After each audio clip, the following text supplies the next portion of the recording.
Et salut à tous, bienvenue sur Linus Location. Si vous voulez vous former dans la location de voitures, j'ai un parc de 17 voitures pour le moment. N'hésitez pas, le lien est juste en dessous. Si vous voulez louer une voiture, c'est aussi totalement possible. Ou si vous cherchez un bien à louer, n'hésitez pas, contactez-moi. Aujourd'hui, on va parler du marché de l'occasion, de combien de temps le Belge garde sa voiture. Donc, on y va directement. La moyenne la plus basse, c'est le Luxembourg. Donc pareil, que ce soit en termes de... je ne sais pas si vous avez vu la vidéo précédente sur les cartes de crédit, où ils étaient les numéros 1, c'est ceux qui ont par habitant le plus de cartes de crédit. C'est ceux qui gardent le moins longtemps une voiture, donc ils changent le plus régulièrement. Il y a aussi le phénomène, on va parler un peu après, des voitures de société, où là aussi, il y en a pas mal, quoi. Et du coup, ça crée un turnover et un roulement beaucoup plus important que chez nous. Et les derniers, c'est pareil, c'est toujours la Grèce, où là, ils gardent leur voiture 17 ans en Grèce. Et nous, on se place à 9 ans et 11 jours. Mais c'est une statistique qui fait que se rallonger d'année en année. Donc peut-être qu'on sera à 10 ans l'année prochaine, 11, 12, 13 et comme ça. Alors évidemment, le prétexte aussi de tous les concessionnaires, c'est de dire, voilà, nous on vend des voitures plus chères. Pourquoi? Parce qu'elles sont plus sûres, plus fiables, mieux équipées, plus performances, patati patata. Mais on se rend compte aussi que pour certes des petites améliorations, le prix, lui, a vraiment énormément augmenté et que je ne veux pas dire ce prétexte, mais cette façon de vendre en disant voilà, c'est plus cher, mais c'est normal parce qu'il y a ça, il y a ça, ça a une limite. Au final, à un moment donné, quand on a une voiture euh, qui qui démarre, qui a la clim, des sièges qui se règlent et sécurité avec des airbags et tout ça, on va pouvoir améliorer un petit peu, mais on va pas pouvoir continuer à vendre 2 ou 3 fois plus cher ce genre de véhicule. Et ça se ressent dans la marque la plus vendue chez les particuliers, c'est Dacia. Dacia, c'est la marque qui a vendu le plus euh, aux particuliers, que ce soit le Jogger ou le Sandero. En fait, les gens, maintenant, ce qu'ils veulent, c'est un véhicule 7 places avec un moteur plus ou moins convenable, pas des degrés de finition de fou. Et pareil pour l'Insendero, ils cherchent un moyen de transport. Tout ce qui est un peu superflu, le degré de finition, les équipements et tout ça, en fait, ça devient du luxe. Et et clairement, ça devient un luxe d'avoir une belle voiture aujourd'hui. Et c'est pour ça que toutes les marques en fait qui sont entre les deux, donc qui sont pas vraiment luxe, mais qui sont pas vraiment low cost, eh ben là, ils ont des réels soucis. Et je le vois avec Citroën, avec Fiat 500, avec les Peugeot et tout ça. Ils ont fait des efforts et tout ça.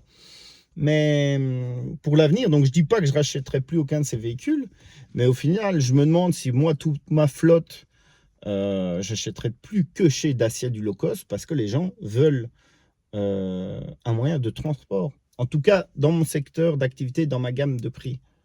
Euh, et l'autre point, quand j'ai testé aussi avec des véhicules plus luxueux, c'est que les gens prennent pour frimer. Il y en a, c'est des cassos. Il y en a, ils estiment qu'ils ont payé cher, donc ils peuvent tout se permettre et ils vendent la voiture dans un état déplorable, qui font les cons avec. Et c'est problématique. Ce secteur est clairement problématique. Et je le vois avec là, ça fait 4 ans, 5 ans que je fais ça.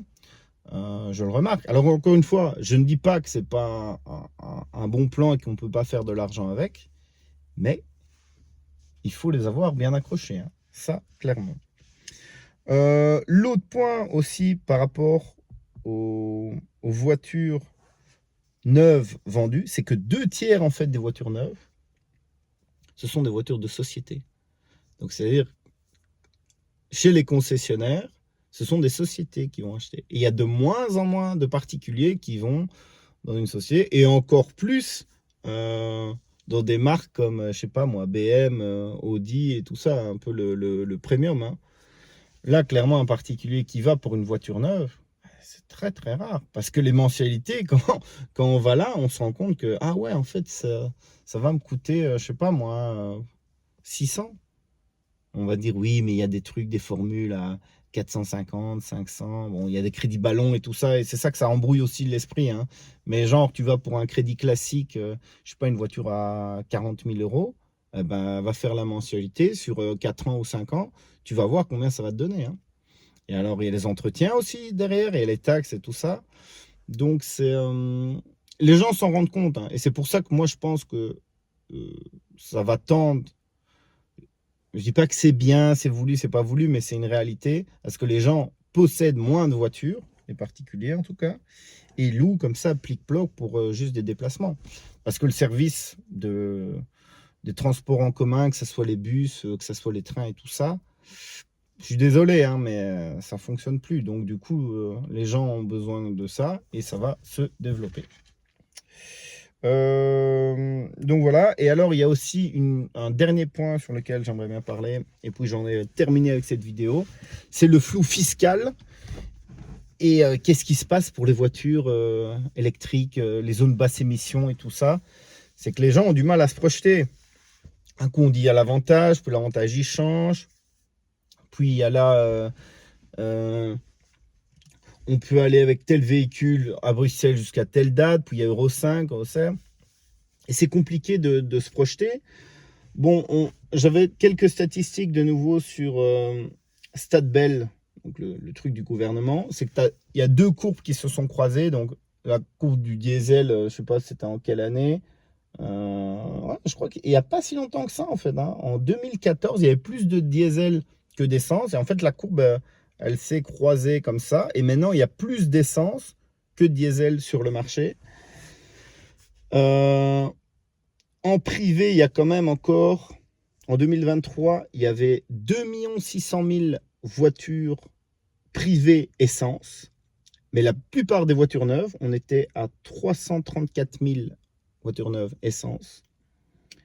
Diesel, il y avait plus d'essence, mais beaucoup moins en privé. Et pourquoi en fait on a ce type de phénomène? C'est que les voitures diesel ne peuvent pas rentrer à certains endroits, les normes de pollution et tout ça. Le prix du carburant, au final, on se dit, moi j'avais une BMW qui avait, je sais pas, une bonne dizaine d'années, c'est pas 12 ans, elle fonctionnait très bien encore. Mais je me dis, pourquoi je vais la garder? Et du coup, on vend ça à l'export. C'était parti, je sais pas où, en Bulgarie, en Roumanie ou peut-être même en Afrique. Bon, elle va polluer de la même façon sur la même planète là-bas, mais bref, c'est un choix. Et alors, l'autre stade, c'est par rapport aux électriques. Là, on voit une nette différence. En privé, il y avait 26 000 voitures privées électriques et 112 000. Donc ça aussi, la porte d'entrée des achats neufs de véhicules, c'est là, du coup, ça dépasse tous les autres secteurs d'activité. C'est de l'électrique. De nouveau, avantages fiscaux, patati patata, déductibilité. Voilà, on y revient. Le parc en Belgique, moi je trouve qu'il est encore relativement récent. Parfois quand je vais en France, on voit des vieilles Renault ou des vieilles bagnoles que j'avais même jamais vues. Donc on a un parc qui se renouvelle encore relativement bien ici en Belgique. Et voilà, j'espère que la vidéo vous a plu. Dites-moi ce que vous en pensez, ce que vous comptez faire pour votre voiture. Et je vous dis ciao ciao, à bientôt. N'oubliez pas, si vous voulez louer un véhicule, vous cherchez le logement ou vous voulez vous fermer dans la location de voiture, vous pouvez me contacter. Je vous dis ciao ciao, à plus.